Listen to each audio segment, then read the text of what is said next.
차를 타고 가다가 귀신 들려서 실제로 겪었던 실화괴담. 친구 대신 나쁜 소식을 전했다. 친구야, 내가 부탁이 하나 있는데 굳이 말하지 않아도 알 수 있다. 한때 녀석이 한숨 쉬는 소리만 들어도 어떤 고민을 하고 있는지 알 수 있었으니까. 오랜 우정은 이해하기 힘든 지점에 다다르면 교감을 일으키기도 한다. 녀석이 무슨 부탁을 하려는지 말하지 않아도 알 수 있었다. 우리 형, 내가 우리 어머니한테 가서 좀 말씀드려주면 안 되겠냐? 부탁 좀 할게. 수학인 어머 녀석은 울고 있었다. 울음소리를 들키지 않기 위해 입을 틀어막고 있을 것이다. 그래, 친구야. 내가 말씀드릴게. 이번 주말에 약속도 없으니까 내가 찾아뵐게. 걱정하지 마라. 잘 말씀드릴게. 잠시 수화기를 사이에 두고 호수 같은 정적이 흘렀다. 고맙다, 친구야.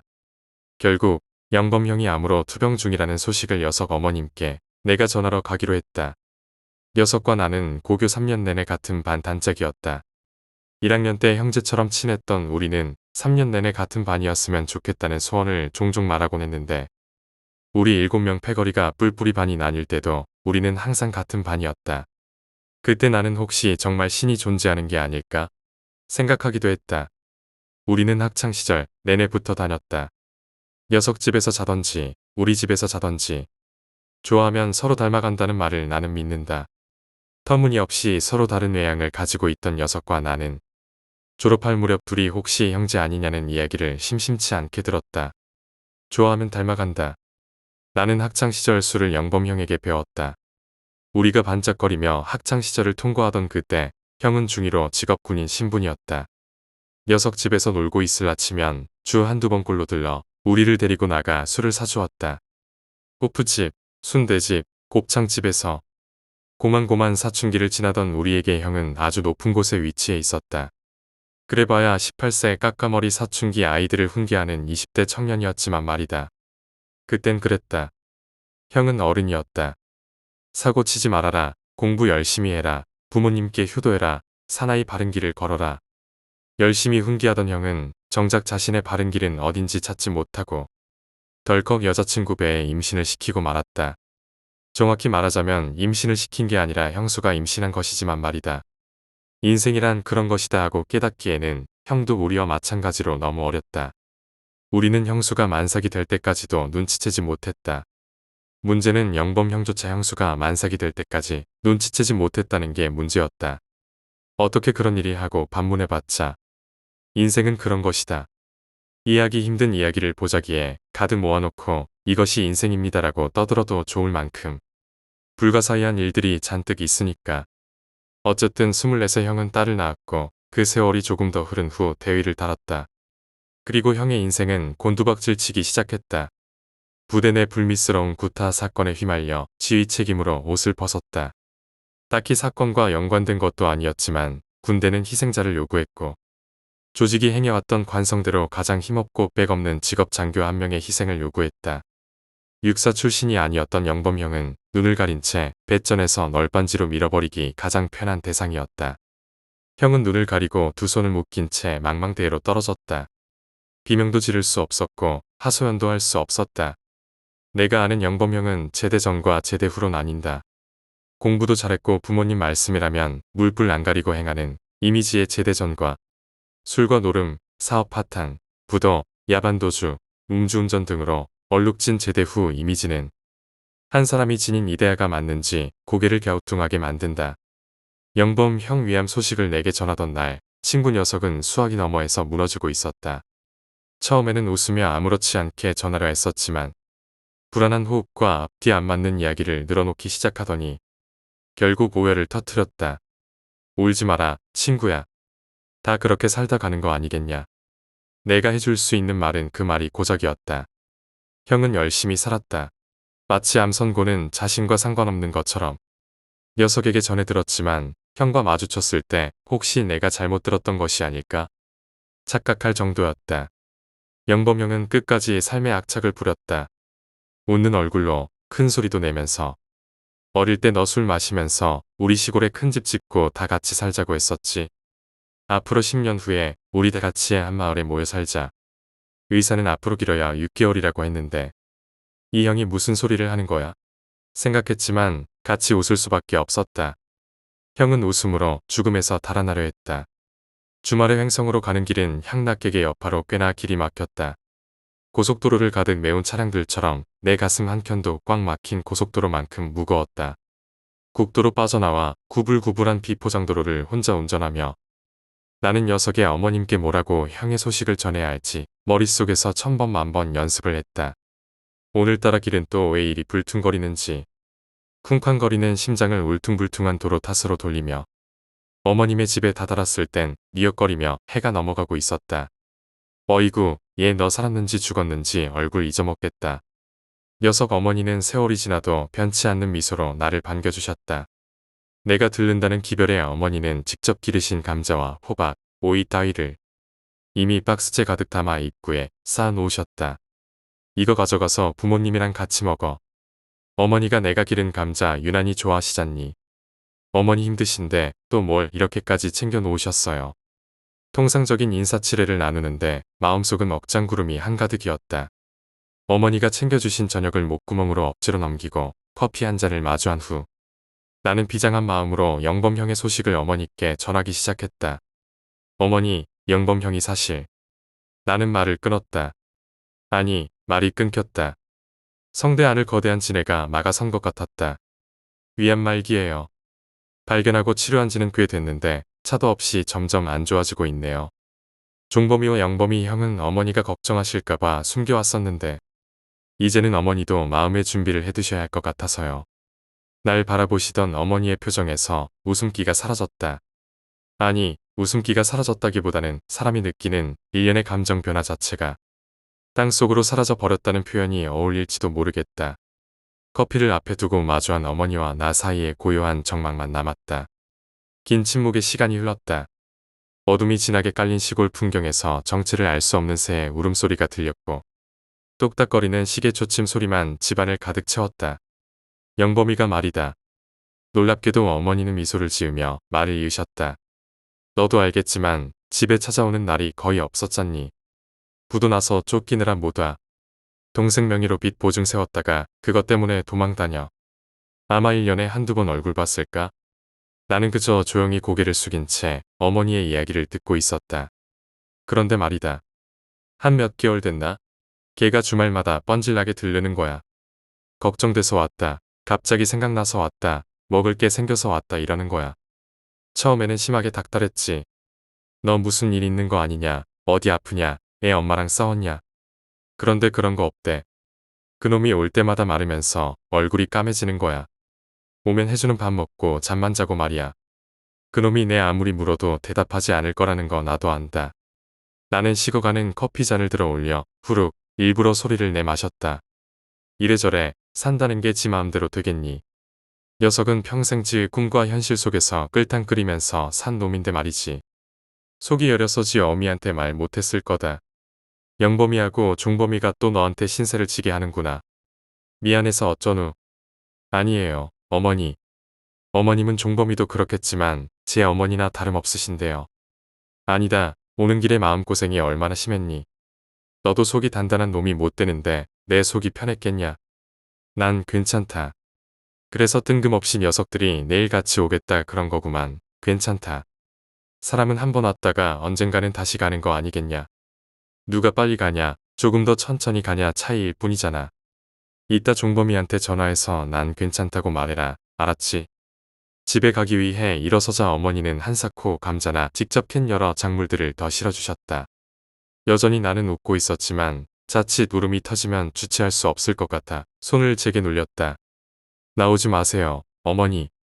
마중 나오시려는 어머니를 뒤로하고 집을 나서며 주차해둔 차로 터벅터벅 걸어가는데 집에서 어머니의 통곡 소리가 길게 새어나왔다. 길고 높은 어머님의 울음소리가 들리자 나도 눈앞에 사물들이 뿌옇게 변하기 시작했다. 10시가 막 지나고 있었지만 횡성 근교 국도를 지나는 길은 지읒같이 깜깜했다.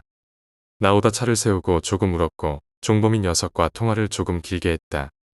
그러다 보니 내 삶도 오두막처럼 어지러워져 여기저기 두서없이 통화를 하다 보니 어느덧 시간은 10시를 넘기고 있었다.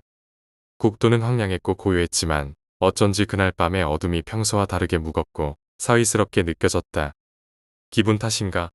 하고 생각하며 운전을 이어가던 중 갑자기 나 말고 누군가 있구나 하는 생각이 강하게 들기 시작했다. 알 수 없는 공포감이 밀려왔다. 속도를 조금 줄였다. 사고는 긴장 속에서 일어나기 마련이니까. 운전하면서 심호흡을 해보았지만 공포감은 쉽게 가라앉지 않았다.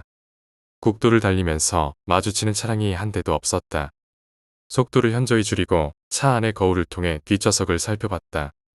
그 순간 어릴 적 에프크에서 봤던 공포영화가 떠올랐다. 고즈넉한 밤 시골길을 달리던 승용차 뒷좌석에서 눈 없는 여자가 조용히 윗몸을 일으키는 장면이 머릿속을 스쳤다. 그 영화 이후로 어두운 국도를 달릴 때마다 무심코 뒷좌석을 한 번씩 쳐다보곤 했는데 오늘도 마찬가지였다. 뒷좌석을 살펴보니 아무도 없었다. 나는 헛웃음을 지으며 스스로를 다독였다. 내가 지금 무슨 생각을 하고 있는 거야? 그러나 톨게이트까지 가는 길이 그 어느 때보다 길게 느껴졌다. 그때였다. 국도 저 멀리 길가에 누군가 서 있는 것이 보였다. 처음에는 뭔가 잘못 본 줄 알았다. 국도에 누가 서 있지? 가까워질수록 그 정체가 선명해졌다. 흰 소복을 입은 여자가 서 있었다. 처음에는 그냥 사람이라고 생각했다. 그런데 차가 점점 더 가까워지자 이상한 기분이 들었다. 그 여자는 나를 보고 웃고 있었다. 그러나 그 웃음이 기분 나빴다. 그리고 갑자기 그녀의 눈이 눈에 들어왔다. 새빨간 눈. 그 순간 나는 온몸이 얼어붙었다. 그녀는 사람이 아니었다. 그녀와 비슷한 인상을 가진 여자를 몇 년 전 자유로에서 본 적이 있었다. 그때도 비슷한 감정을 느꼈지만 이번엔 더 가까웠다. 차가 멈추는 것도 잊은 채 나는 그녀와 눈을 마주친 채 공포에 사로잡혔다. 영동고속도로에 올라타고 나서야 겨우 한숨을 쉴 수 있었다. 밝은 가로등 불빛과 내 옆을 스쳐 지나가는 수많은 차량들이 그날의 공포를 잠시 잊게 해주었다. 길에서 그냥 지방령을 마주쳤을 뿐이겠지. 스스로를 그렇게 다독이며 서울로 향했다. 그러나 집에 도착한 후에도 그날의 기분은 쉽게 사라지지 않았다. 어딘가 미묘하게 집안 공기가 달라진 듯한 느낌이 들었다.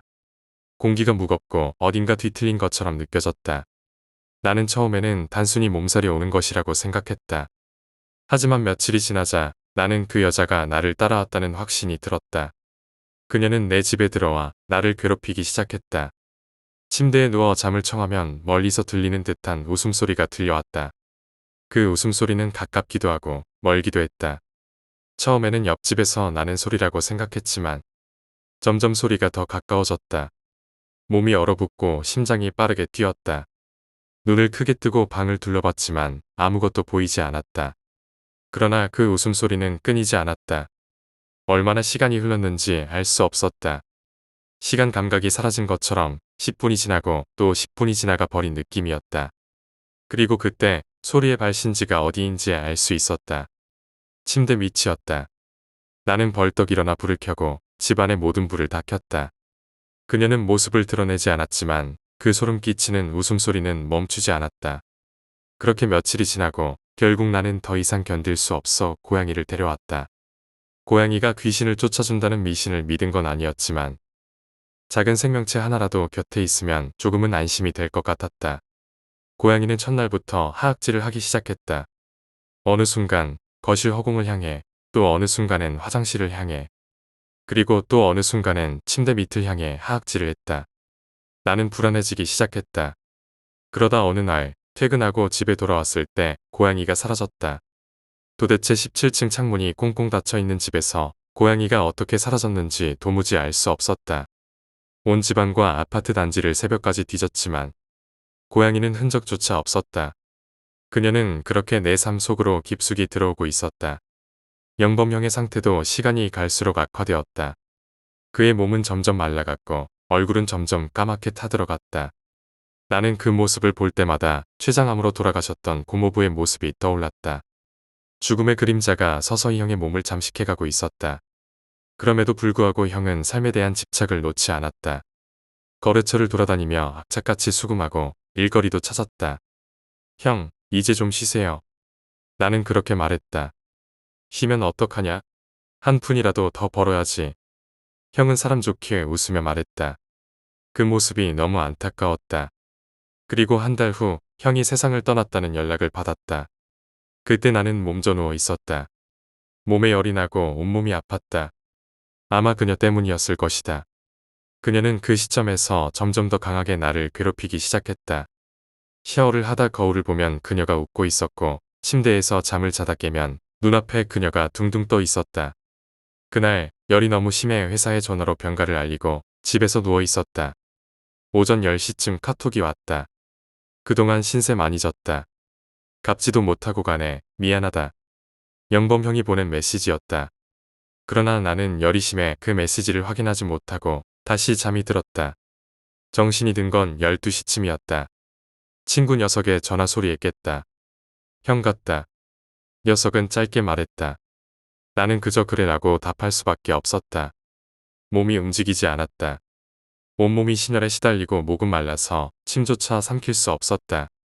카톡에 미확인 메시지가 떠 있었고 그것이 영범 형이 보낸 마지막 문자였다.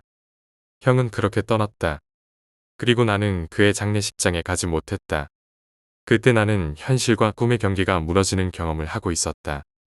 땀을 흘리며 침대에 누워 있다가 정신을 차리면 어느새 아파트 앞에 서 있었다. 맑은 햇살에 산들바람이 불어와 기분이 좋았고 밖에 나온 김에 마트에나 다녀오려고 했다. 마트에서 물을 사고 돈을 계산했는데 다시 정신을 차리니 나는 침대에 누워 있었다. 이게 꿈이었나? 그러나 부엌으로 가서 목이 말라 물을 찾았을 때 마트에서 샀던 물이 까만 비닐봉지 안에 들어 있었다.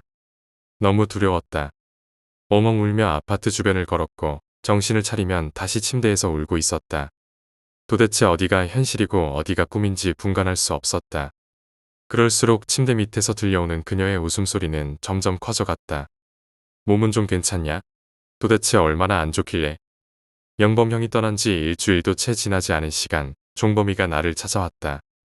나는 괜찮다고 했지만 종범이는 나를 불러내어 동네 죽 전문점으로 데려갔다. 남자 둘이 죽집이라니.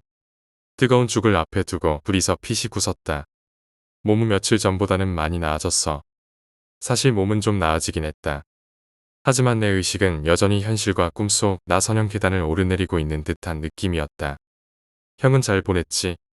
양평의 아버지 모신 가족공원에 같이 모셔놨지. 우리는 죽을 먹으며 형과 있었던 옛날 일들, 과거의 일화들을 떠올리며 낄낄 웃었다. 그때 종범이가 문득 심각한 표정으로 말했다. 그런데 너 요즘 별일 없냐? 아픈 게 별일이지. 더 이상 무슨 일이 있어야 돼? 나는 여전히 농담으로 답했다. 그건 그런데 이상하게 어제랑 그제 꿈속에 형이 계속 나와. 형이 자꾸 너한테 가보라고 그래. 다른 건 묻지도 않고 그냥 그 말만 하고 사라져. 그래서 내가 너도 아프다더니 진짜 많이 아픈 건가 해서. 뭐 많이 안 좋긴 한데 몸살인 것 같기도 하고 조금 지나면 나을 것 같기도 하고. 나는 말을 끊었다. 그런데 뭐 그게 이런 말 하면 믿기 어렵겠지만 나 요즘 계속 여자 귀신한테 시달려. 내가 말을 마치자마자 종범이는 큰 소리로 웃어댔다. 진짜 뜬금없는 소리네. 이쁘냐? 녀석은 여전히 농담을 하며 웃었다. 그러나 내가 진지하게 말한 걸 눈치챈 그는 웃음을 멈추고 다시 숟가락을 내려놓으며 물었다. 그 귀신한테 시달린 게 언제부터야? 얼마 되진 않았어. 횡성 내려갔다 온 후로인 것 같아. 내가 그렇게 말하자 종범이는 한동안 아무 말도 하지 않고 생각에 잠겼다. 그때 갑자기 분위기가 싸늘해졌다. 사실 그때 우리 형이 잠적했었잖아. 기억나? 종범이는 눈을 굴리며 조심스레 이야기를 꺼냈다. 그가 말한 것은 몇 년 전 영범 형이 모든 사람들에게서 흔적도 없이 사라졌던 때였다. 그때 종범이는 형이 잠수를 탔다고만 설명했었다. 빚쟁이들이 형을 쫓고 있을 때였고 종범이도 형이 얽어놓은 어마어마한 빚 보증 때문에 날마다 한숨을 내쉬었다. 그때 나는 고개를 끄덕이며 종범이의 말을 들어주었다. 종범이는 술집으로 자리를 옮기자고 했고 우리는 죽집에서 나와 치킨집으로 갔다. 사실 그때 형수는 다른 남자랑 바람나 있었거든. 형수가 돈 벌겠다고 식당에 나갔는데 그 손님이랑 눈이 맞은 거야. 형은 웃으면 남자가 능력이 없어지면 할 말 없지 않냐고 하더라. 형수가 이혼하자고 길길이 뛰었고 형은 이혼 도장을 찍어줬지. 그때부터 형은 목포로 내려가기로 결정했다. 아무도 아는 사람이 없는 곳에서 조용히 삶을 정리하기 위한 여정이었다. 그러나 목포에서 형은 한 여자를 만났다. 그 여자는 거친 선원들을 상대로 웃음과 술을 팔며 삶을 소모시키고 있었다. 형과 그녀는 서로에게 연정을 느꼈고 다시 삶에 대한 희망을 품게 되었다. 형은 서울로 상경하며 그녀와 함께 새 출발을 꿈꿨지만 횡성에 있는 어머니를 만나고 그들의 관계는 꼬이기 시작했다. 형은 그 여자와 함께 어머니를 찾아갔지만 어머니는 둘을 받아들이지 않았다. 어머니는 이혼이라는 단어만으로도 충격을 받았고 그 여자를 인정하지 않았다. 결국 그 여자는 횡성 어머니 집 뒷산 나무에 목을 맸다. 그의 이야기를 들은 나는 머리가 띵했다. 잠깐만, 우리 집에 가보자. 나는 술잔을 놓고 종범이를 데리고 아파트로 올라갔다. 횡성에서 어머니가 챙겨주신 감자와 채소들이 담긴 보자기가 있었는데 그 보자기 안에는 이상하게도 고급스러운 스카프가 들어 있었다. 종범이는 그 스카프를 보자마자 알아봤다. 이거, 그 여자 거야. 우리는 급히 여자의 천도제를 지내기로 결심했다. 천도제를 마친 후 나는 종범이와 함께 청량리역 앞을 걸으며 종범이에게 말했다. 형이 죽기 전날 아침에 내게 카톡을 보냈었어. 미안하다고. 종범이는 어리둥절해하며 말했다. 형이 그때 이미 혼수 상태였잖아. 그게 어떻게 가능해? 둘 다 순간 얼어붙었다. 우리는 말을 끊고 그저 조용히 걷기만 했다. 종범이는 갑자기 걸음을 멈추고 두 손으로 얼굴을 가린 채 울기 시작했다. 나는 멀리 떨어져서 그가 울고 있는 모습을 지켜보았다. 어쩌면 나도 그동안 꾹꾹 눌러왔던 감정을 이대로 풀어놓을 수도 있었을 것이다. 그러나 나는 그 순간 도망치듯 그 자리를 벗어났다. 그날 밤 영범 형이 다시 내 꿈에 나타났다. 형은 편의점 의자에 앉아 웃으며 나를 바라보고 있었다. 어디 가냐? 형의 말에 나는 그저 묵묵히 고개를 끄덕였다. 우리가 남이냐? 형은 장난스럽게 물었고 나는 갑자기 코끝이 찡해졌다. 형은 사람 좋은 웃음으로 나를 바라보며 말했다. 그 커피 너 주려고 산 거야. 나는 꿈속에서 캔 커피를 들었다. 꿈인데도 따뜻한 온기가 느껴졌다. 형은 마지막으로 내게 말을 남겼다. 우리 어머니한테 한번 들러라. 뭔가 하실 말씀이 있을 거야. 그리고 형은 흰 원피스를 입은 그 여자의 팔짱을 끼고 골목 안으로 사라졌다. 비가 와서 횡성 시골길은 질척거렸다. 종범이는 조수석에 앉아 투덜거리기 시작했다. 야, 주말에 가면 되지. 뭘 그렇게 빨리 가자고 닥달이냐. 나는 운전대를 잡고서 투덜거리는 종범이를 나무랐다. 내가 지금 우리 어머니한테 가냐? 너희 어머니한테 가지. 그리고 형 가신 지 얼마나 됐다고. 아무리 어머니가 괜찮다고 하셔도 마음이 어떠실지 모르는데 너 그러는 거 아니다. 그 말에 종범이는 잠잠해졌다. 하지만 나는 안다. 녀석이 미안한 마음에 불쑥거렸다는 걸. 오랜 누정은 그런 거다.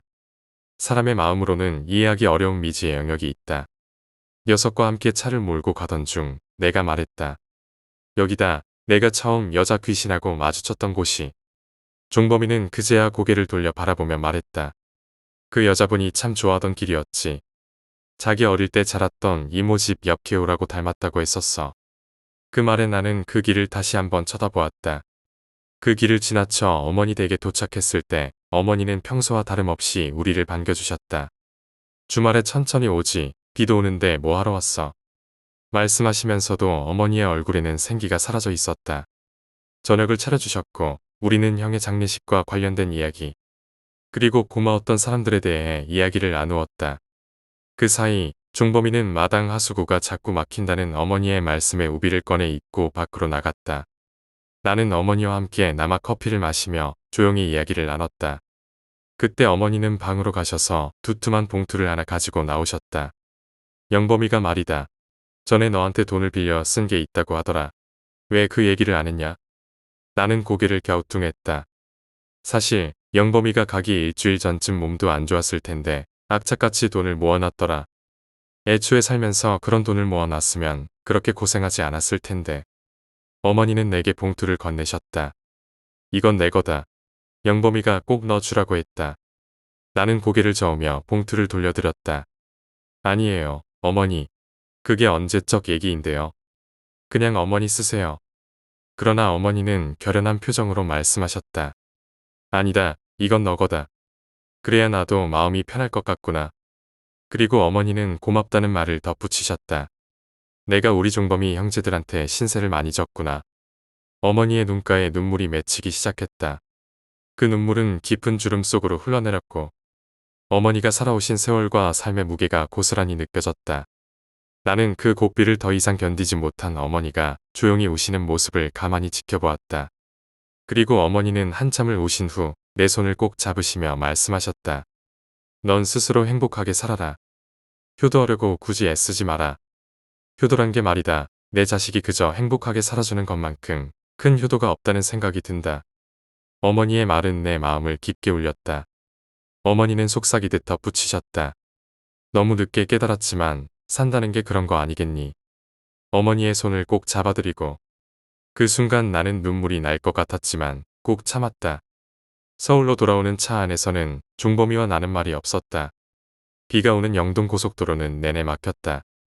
분당 지하철역에 이르렀을 때 종범이가 내리겠다며 문을 열었다.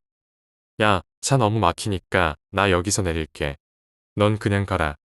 나는 그를 말리며 봉투를 내밀었다. 이거 어머니가 주신 돈인데 너희 어머니 집에 벽지도 많이 낡았고 싱크대며 화장실이며 손볼 데가 많더라. 이걸로 수리 좀 해. 종범이는 봉투를 받아들며 잠시 망설였지만 내가 반 협박하듯 말했다. 너 안 받으면 나 이 돈 그냥 아무 교회 가서 헌금해버린다. 그럼 차라리 너희 어머니한테 수리해드리는 게 낫지 않냐? 종범이는 피식 웃으며 봉투를 받아들었다. 알았어. 리모델링 하려면 이걸로는 부족할 거야. 내가 더 보태서 알아서 할게.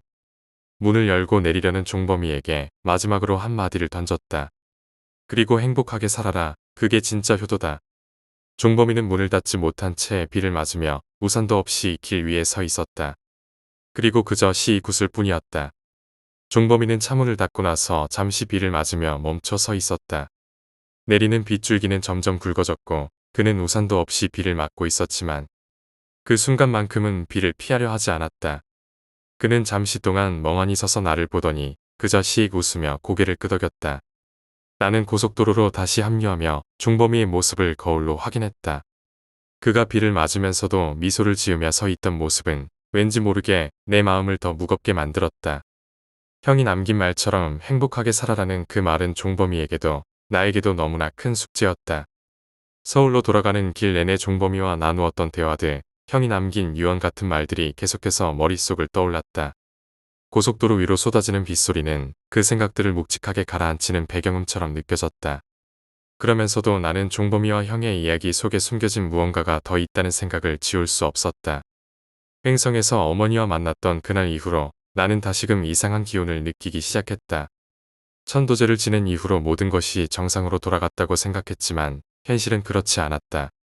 꿈속에서 여전히 나는 형을 만났고 형이 아닌 누군가의 존재도 느껴졌다. 그 여자의 모습은 사라진 줄 알았으나 가끔씩 꿈속에서 형의 곁에 서 있는 모습으로 나타났다. 어느 날 밤 꿈에서 다시 형과 마주쳤다. 형은 이번에도 사람 좋은 미소를 지으며 내 앞에 앉아 있었다. 우리는 편의점에서 함께 앉아 커피를 마시며 이야기를 나눴다. 너 요즘 잘 지내냐? 형의 질문에 나는 고개를 끄덕였다. 나도 노력 중이야. 형이 말한 대로 행복하게 살아보려고. 형은 잠시 고개를 끄덕이더니 다시 커피를 마시며 말했다. 잘하고 있어. 그래도 아직 해야 할 일이 좀 남아있지 않냐? 그 말을 들은 순간 나는 꿈속에서조차 무언가 잘못되었다는 걸 깨달았다. 형은 분명 천도제를 지냈고 모든 것이 정리되었을 터였다. 그런데도 그는 여전히 나에게 남은 일이 있다는 듯 말했다. 나는 조심스럽게 물었다. 형, 무슨 일이야? 아직 뭔가 남았어? 형은 잠시 나를 바라보더니 천천히 고개를 끄덕였다. 아직 하나가 남았지. 그 여자는 아직도 이곳에 있어. 그 말을 듣는 순간 나는 섬뜩한 기운에 온몸이 오싹해졌다. 여전히 그 여자가 이곳에 남아있다는 것이었다. 나는 그 순간 형이 나에게 뭔가 더 큰 비밀을 말하려고 한다는 느낌을 받았다. 형, 그 여자가 아직도 있으면 어떻게 해야 해? 천도제를 지냈잖아. 그런데 왜 여전히 남아있는 거야? 형은 고개를 저으며 말했다. 그 여자는 나 때문에 이곳에 남아있는 게 아니야. 그녀는 그저 나를 통해 너에게 오려고 했던 것뿐이야. 나는 숨이 막힐 듯한 기분에 형을 바라보았다. 그 여자가 형을 통해 나에게 왔다는 말이 무슨 뜻인지 도무지 이해할 수 없었다. 그 여자는 원래부터 내 삶에 들어오려고 했어. 횡성에서 우연히 마주친 게 아니야. 형의 말이 점점 더 이해하기 어려워졌다. 나는 그저 그녀가 길 위에 서 있던 귀신이라고만 생각했다. 그런데 그녀가 나를 원래부터 알고 있었다니. 형, 그게 무슨 말이야? 내가 그 여자를 본 적도 없는데. 형은 깊은 한숨을 쉬며 나를 바라보았다. 그건 내가 기억하지 못할 뿐이야. 그 여자와 너는 이미 오래전부터 얽혀 있었어. 나는 그 말을 듣고 혼란스러웠다. 도대체 내가 그 여자와 어떤 관련이 있었단 말인가? 과거의 기억 속에서 그녀를 본 적도 없는데 왜 나에게 집착하는 것일까? 내가 어렸을 때 기억나지 않겠지만 우리 마을 근처에서 아이들이 실종되는 사건이 몇 번 있었어. 그때 그 여자도 있었다. 형의 말은 나를 더욱 혼란에 빠뜨렸다. 나는 그 이야기를 들어본 적이 없었다. 아이들이 실종됐다는 사건도 그 여자가 그곳에 있었다는 것도 모두 낯선 이야기였다. 그 여자는 내가 어렸을 때부터 내 주변을 맴돌았어. 그런데 내가 기억하지 못하고 있을 뿐이야. 그 여자는 내가 보게 될 날을 기다렸고 이제 너와 얽힌 운명을 풀어야 해. 나는 그 순간 온몸이 얼어붙는 느낌을 받았다. 내가 어렸을 때부터 그녀가 내 곁에 있었다는 사실을 받아들이기 어려웠다. 형은 잠시 말을 멈추고 나를 바라보았다. 그 순간 나는 형이 나에게 뭔가 더 말해주려는 걸 느꼈다. 형은 여전히 나를 지켜주고 있었지만 내가 이제 스스로 이 문제를 해결해야 한다는 것을 말하려는 것 같았다. 형, 그럼 내가 뭘 해야 해? 나는 조심스럽게 물었다. 형은 잠시 고민하더니 고개를 숙이고는 조용히 말했다. 내가 과거에 그녀에게 약속한 게 있어. 내가 그걸 기억해내고 그녀와 그 약속을 풀어야 해. 그래야 너도 그녀도 해방될 수 있어. 그 순간 나는 마치 심장이 내려앉는 듯한 기분을 느꼈다. 내가 그 여자와 어떤 약속을 했단 말인가?